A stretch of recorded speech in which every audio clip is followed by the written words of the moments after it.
Əzizlərim, Boztepe'dən düşdük. Burada 3 dənə küçə var, alışveriş küçələri.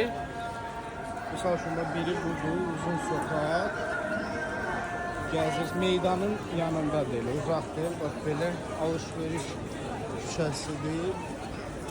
Sanki bizim Kargoludur. Yəni bildiyimiz Kargoludur. İnsanlar gəzir, turistlər, yerli cəmaət.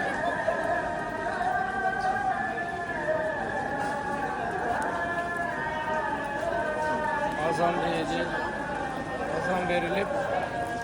Şimdi ne güzeldir.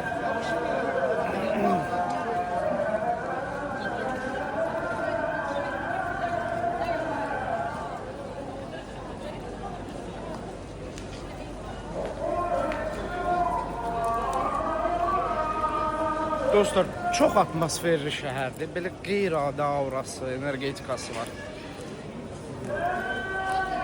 Kimlər ki gəlməyib, tövsiyə edirəm. Əslində mən heç Trabzonu belə təsəvvür eləmirdim. Çox xoşuma gəlir.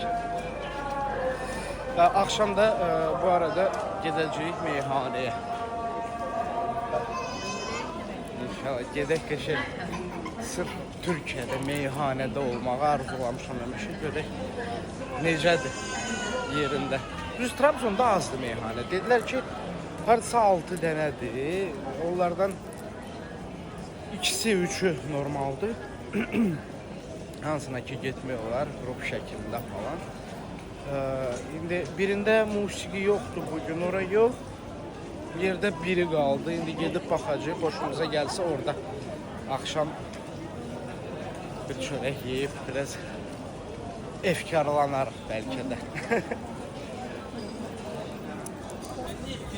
Əzim, o küçəni keçdik, indi gedirik.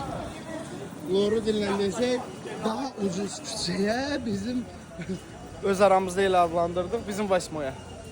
Hansı ki, o küçədə qiymətlər daha münasibdir. Bahalı deyil bu küçədəki kimi.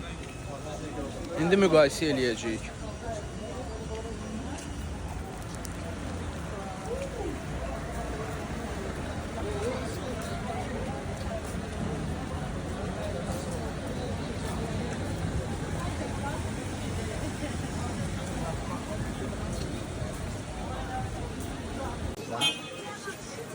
Küçəni də hareket etmişik.